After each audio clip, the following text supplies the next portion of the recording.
ప్రేక్షకులకు నమస్కారం. అక్టోబర్ 28, 29 తేదీల్లో అంటే శనివారం, ఆదివారం ప్రముఖ స్టాక్ మార్కెట్ అనలిస్ట్ సుందరరామరెడ్డి గారు ETF index funds, mutual funds మీద ఎడ్యుకేషన్ వెబినార్ కండక్ట్ చేయబోతున్నారు. దీనికి 3000 రూపాయలు ఫీజు పే చేయవలసి ఉంటుంది. ఆసక్తి ఉన్నవారు ఈ కింద స్క్రోల్ అవుతున్న నంబర్ కాల్ చేసి వెంటనే మీ రిజిస్ట్రేషన్స్ను పూర్తి చేసుకోగలరు.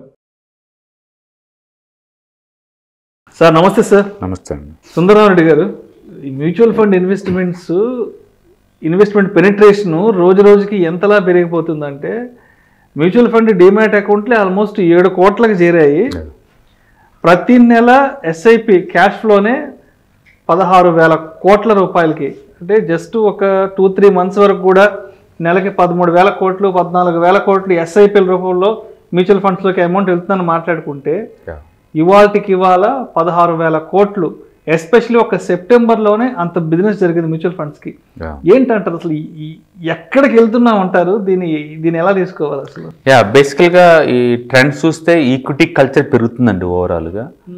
అండ్ 7 crores SIP అకౌంట్లో దాటం అనేది మామూలు విషయం కాదు. ఇది పెరిగినంత స్పీడ్గా ఈవెన్ టోటల్ ట్రేడింగ్ అకౌంట్లు కూడా పెరుగుతున్నాయి. మొన్నటి వరకు అది 13 crores దాకా ఉన్నది, ఇప్పుడు 14.5 crore అయింది. అదే అంటే బహుశా నెక్స్ట్ న్యూ ఇయర్ కల్లా మనం 15 crores ఎంటర్ అవుతున్నాం. 15 crores ట్రేడింగ్ అకౌంట్లోకి ఎంటర్ అవుతున్నాం. అంత ఫాస్ట్ గ్రోత్ అవుతుంది ఓవరాల్గా. అంటే ఆల్మోస్ట్ 20% CAGR మెయింటైన్ చేస్తుంది ట్రేడింగ్ అకౌంట్ గ్రోత్, చాలా ఫాస్ట్ అవుతుంది. అంటే ఇప్పుడున్న యూత్ అందరూ జాబ్ రాగానే ఇమీడియట్లీగా సేవింగ్ బిగిన్ చేస్తున్నారు. అట్లా ఈ మ్యూచువల్ ఫండ్ అకౌంట్లు పెరుగుతున్నాయి అనమాట. ఈ రేట్ ఆఫ్ రిటర్న్ కూడా లాస్ట్ 3 years నుంచి కూడా అంతే అగ్రెసివ్గా ఇస్తున్నారు. ఈ కోవిడ్ తోటి ఈ కల్చర్ బాగా పెరిగిపోయింది. కోవిడ్ వచ్చిన కాడ నుంచి ఈక్విటీ మార్కెట్లో పెట్టడం అనేది పాజిటివ్ పెరిగిపోయింది. మొదట్లో కొంత ట్రేడింగ్ ట్రై చేసి లాస్ అయ్యి గెయిన్ ఇట్లా ఉండొచ్చు కానీ మ్యూచువల్ ఫండ్లో ఈ కన్సిస్టెన్సీ ఉంటుందని అర్థమైన తర్వాత అందరు కూడా దాంట్లో పెట్టుకుంటూ వెళ్ళిపోతున్నారు మ్యూచువల్ ఫండ్స్లో. అందుకని చరిత్రలో ఎన్నో లేనంత ఫాస్ట్గా SIP అకౌంట్లు పెరుగుతున్నాయి అనమాట. ఈ మొత్తం చూస్తే మొత్తం టోటల్ అమౌంట్లో 80% వరకు కూడా టాప్ 10 AMCలు మెయింటైన్ చేస్తాయి.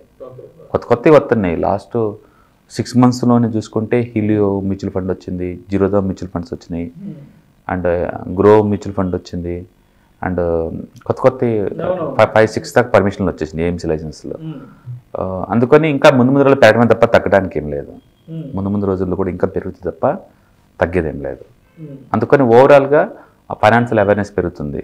వీటన్నిటికీ మదర్ ఏంటంటే బ్లాక్ రాక్ కనుక వచ్చింది అనుకోండి, జియో ఫైనాన్స్తో టైప్ అయింది కదా, అది కనుక వస్తే వాళ్ళ దగ్గర డేటాబేస్ చాలా ఎక్కువ ఉంటుంది కాబట్టి అకౌంట్స్ ఇంకా అగ్రెసివ్గా పెరుగుతాయి. ఇంకా అగ్రెసివ్ పెరుగుతాయి. వాళ్ళు టెలికామ్ కనుక సైజ్ డబల్ ఎలా చేశారో ఈ టోటల్ మ్యూచువల్ ఫండ్ సైజ్ని డబల్ చేస్తారు ఈజీగా వాళ్ళు ఒకసారి వచ్చారంటే. ఎందుకంటే వాళ్ళ దగ్గర జియో టెలికామ్ డేటానే ఆల్మోస్ట్ 40 కోట్ల డేటా ఉంది వాళ్ళ దగ్గర, కస్టమర్స్ డేటా ఉంది కాబట్టి వాళ్ళు ఈజీగా వచ్చి చేస్తారు. కొత్త ఇన్నోవేటివ్ పోర్టల్ పట్టుకొస్తారు కాబట్టి ఇన్స్పైర్ అవుతారు యూత్ అంతా. కాబట్టి ముందు రోజులు ఈ ట్రెండ్ కంటిన్యూ అవుతూనే ఉంచుకోవచ్చు. ఇప్పుడు ఈ అకౌంట్ సైజ్ ఎంత అంటే టోటల్ యునైటెడ్ కింగ్డమ్ జనాభా కన్నా పెద్దది, ఆస్ట్రేలియా కన్నా పెద్దది, కెనడా కన్నా పెద్దది. ఒకప్పుడు ఫినాన్స్లో వాళ్ళు చాలా అడ్వాన్స్గా ఉంటారంటారు. ఇప్పుడు ఇండియాలో మ్యూచువల్ ఫండ్స్ ఉన్నాయి ఆ అకౌంట్ అంతమంది తోటి. ఇది స్టార్టింగ్లో ఉన్నాం ఇక్కడ. ముందు రోజుల్లో ఇంకా పెద్ద గ్రోత్ ఉంటుంది ఈ ఏరియాలో మాత్రం. కాబట్టి ముందు పెద్దది. బట్ ఓల్డ్ ఈజ్ గోల్డ్ అన్నట్టు ఓల్డ్ మ్యూచువల్ ఫండ్స్ ఏది ఉన్నాయి అయ్యే లీడింగ్లో ఉన్నాయండి. HDFC AMC కావచ్చు, ICICI AMC కావచ్చు, SBI AMC కావచ్చు, కోటక్ కావచ్చు, యాక్సిస్ కావచ్చు, మొత్తానికి ఏదైతే బ్యాంకర్స్ ఉన్నారు ఇండియాలో లీడింగ్ బ్యాంక్స్ వాళ్ళందరూ చాలా స్ట్రాంగ్గా ఉన్నారనమాట. సో ఈ టాప్ 10 AMCలు కలిపి ఆల్మోస్ట్ 86% టోటల్ మ్యూచువల్ ఫండ్ అకౌంట్స్ని కంట్రోల్ చేస్తున్నాయి. సో యావరేజ్ మీద దగ్గర ఒక్కొక్కరికి 1000 కోట్లు అవుతుంది per month SIP amount. So market ముందు రోజులు ఉంటుంది. అందుకనే వాలటిలిటీ రాను తగ్గుతుంది. వరల్డ్ వైడ్గా మార్కెట్లు అప్ అండ్ డౌన్ అవుతున్నా Indian market everyday gap down open అవటం మళ్ళీ ట్రై చేస్తుంది పైకి, గ్యాప్ డౌన్ పైకి ట్రై చేస్తుంది. కారణం ఏంటంటే లోకల్ మనీ దానికి క్వశ్చన్ లాగా అడ్డుకుంటుంది. అందుకని FIS వాళ్ళు నెగిటివ్గా ఉన్నా సరే ఇండియా మీద మార్కెట్ ఈ మాత్రం ఉందంటే బికాజ్ ఆఫ్ ఈ మ్యూచువల్ ఫండ్ ఇన్సూరెన్స్ పెనిట్రేషన్ వల్లే. అందుకని ముందు రోజుల్లో ఈ ఫైనాన్షియల్ అవేర్నెస్ పెరిగిద్ది, ఇది కంటిన్యూ అవుతుంది. ఓకే, ఇప్పుడు మనం అనుకున్నట్టు ఈ 7 కోట్లు కాదండి, ఇది 10 కోట్ల అకౌంట్లో అవుతాయి ఈజీగా. SIP కూడా ఈజీగా 20,000-25,000 కోట్లు దాటుతూనే ఉంటాయి.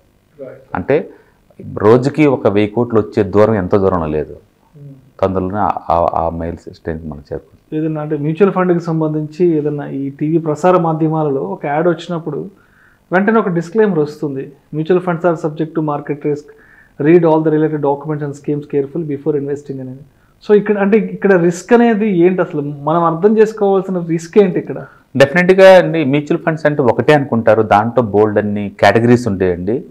ఇప్పుడు డెట్ ఫండ్స్ అయితే 100% గ్యారంటీ ఉంటాయి అయ్యే, బట్ ఈక్విటీ మార్కెట్లో అలాంటి గ్యారంటీ ఏం లేవు. అందుకని డెట్ లాగా దీన్ని చూడలేరు, రిటర్న్స్ని డెట్తో కంపేర్ చేయలేరు, రిస్క్ని కంపేర్ చేయలేరు. అందుకని subject to the market risk. అది మార్కెట్ ఎలా రియాక్ట్ అవుతే నీ మ్యూచువల్ ఫండ్ కూడా అలానే రియాక్ట్ అవుద్ది. అందుకని మార్కెట్ అప్ ట్రెండ్లో ఉన్నప్పుడు mutual funds, ETFs, index funds, stocks అన్నీ ఒకే వేలో పోతాయి. మార్కెట్ డౌన్ అయినప్పుడు అన్నీ ఒకే వేలో డౌన్ అవుతూ ఉంటాయి. అందుకని subject to the market risk అంతే, దాని కాదని వీళ్ళు ఎక్స్ట్రా రిటర్న్స్ ఏం చేయలేరు. అందుకని mutual funds all about market risk. Market ఒడిదుడుకులకి ఇవి కూడా ప్రభావితం అవుతూ ఉంటాయి. అందుకని ఇక్కడ డెట్ ఫండ్స్ లా గ్యారంటీ అనే పదం ఏం లేదనమాట. అందుకని అది చూసే వాళ్ళు ఇన్నోసెంట్ పీపుల్ కి వాళ్ళు తెలియాలని చెప్పేసి వాళ్ళు డెట్ ఫండ్స్ ఏమో అనుకుంటారేమో అని చెప్పేసి subject to the market risk disclaimer compulsory. అది సెబీ రూల్స్ ప్రకారం అండ్ యాంపీ ప్రకారం మ్యాండేటరీ అనమాట. ప్రతి యాడ్ కూడా లాస్ట్ లో రిస్క్ ఉంది అని చెప్పడం అనేది కానీ ఇప్పుడు మార్కెట్లోకి వచ్చేవాళ్ళు అంటే ఎంతమందికి తెలుసు ఇలాంటి రిస్క్ ఉంటుంది, సబ్జెక్టు మార్కెట్ రిస్క్ అనేది తెలిసే వస్తున్నారా, తెలియకుండా వస్తున్నారంట? బేసికల్గా సొసైటీలో ఏంటంటే సొసైటీలో ఎవరైనా సక్సెస్ఫుల్ అయ్యారనుకోండి, వాళ్ళని చూసి వేరే వాళ్ళు ఇన్స్పైర్ అవుతూ ఉంటారు. అట్లా వాళ్ళ నైబర్స్కి ఎవరికన్నా ఒక 20%, 30% వచ్చింది అనిపించింది అనుకోండి, అది ఓవర్గా పబ్లిసిటీ అవుతుంది కాబట్టి, ఓవరాల్ పబ్లిసిటీ జరుగుతుంటుంది కాబట్టి నేను కూడా పెడితే నాకు కూడా వచ్చింది అంటే ఎందుకు అదే పెట్టేయమంటారు, మౌత్ టాక్ అనమాట. సో అది చూసి ఇన్స్పైర్ వీళ్ళు పెడతా ఉంటారు. అట్లా ఒకరు చూసి ఒకరు పెట్టుకుంటూ పోతా ఉంటారు. ఒక పాయింట్ ఆఫ్ టైంలో మార్కెట్ పట్టం బీనైనప్పుడు, లాస్ అయినప్పుడు వాళ్ళకి నాలెడ్జ్గా గెయిన్ అయితే తప్పించుకోలేమని చెప్పేసి కొంతమంది ప్రొఫెషనల్ నాలెడ్జ్ గెయిన్ అవుతారు, సస్టైన్ అవుతారు, కొంతమంది విత్డ్రాల్ చేసుకుంటారు. So that's depending upon the market risk అనమాట. మార్కెట్ ఎలా పోతే అలా పోతుంటాయి ఇవన్నీ. కాబట్టి లాంగ్ టర్మ్ పాయింట్ ఆఫ్ లో చూసుకుంటే మ్యూచువల్ ఫండ్లో మోర్ దెన్ 7 years కనుకుంటే లాస్ అనే కాన్సెప్టే లేదండి. మోర్ దెన్ 7 years కనుకుంటే, ఎందుకంటే ఎక్స్పర్ట్స్ హ్యాండిల్ చేస్తున్నారు కాబట్టి సొసైటీలో ఎవరైనా మ్యూచువల్ ఫండ్ కొన్నారంటే ఫస్ట్ ఇన్వెస్ట్మెంట్స్తోనే బిగిన్ చేస్తారు, బట్ ఓవర్ పీరియడ్ టైంలో స్కేల్ అప్ చేస్తారు. బట్ ఫినాన్స్ సంబంధించిన బేసిక్ నాలెడ్జ్ ఉండటం చాలా ఇంపార్టెంట్ అండి. అన్ఫార్చునేట్లీ సొసైటీలో ఎవరు అది ఐలలో పోక చేయట్లేదు. కానీ అందరికీ కొంచెం వాట్ ఇది రియల్ ఎస్టేట్, ఏమైనా ఆపర్చునిటీస్ ఉంటే ఎట్లుంటాయి, డ్రాబ్యాక్స్ ఏంటి అండ్ అడ్వాంటేజెస్ ఏమంటాయి దాంట్లో పెడితే.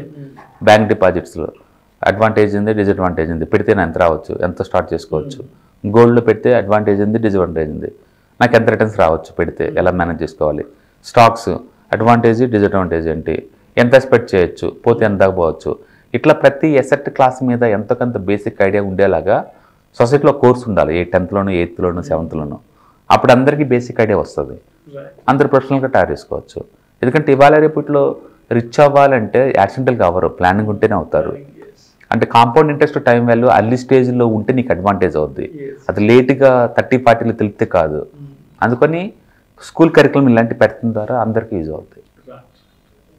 సో మీడియాలో డిస్కషన్ జరిగినప్పుడు ఏంటంటే వాళ్ళకి ఐడియా జనరేట్ అవుద్ది డెఫినెట్గా. అందుకని ముందు రోజుల్లో ఈ తరం కాకపోయినా నెక్స్ట్ తరం అంటే మా కిడ్స్, మా పిల్లలు అంటే వాళ్ళకి తరంగా డెఫినెట్గా అన్నింటినీ తెలుసుకొని వస్తారు మార్కెట్లోకి. అందుకని ఒకప్పుడు ట్రేడింగ్ అంటే పోగొట్టుకుంటారంట అనేది ఉండదు వాళ్ళకి, ఎందుకంటే అందరు కూడా ఇంట్రెస్ట్ నేర్చుకుని వస్తున్నారు కాబట్టి. రిసోర్సెస్ ఇప్పుడు బాగున్నాయి ఒకప్పుడుతో కంపేర్ చేసినప్పుడు. Thank you sir.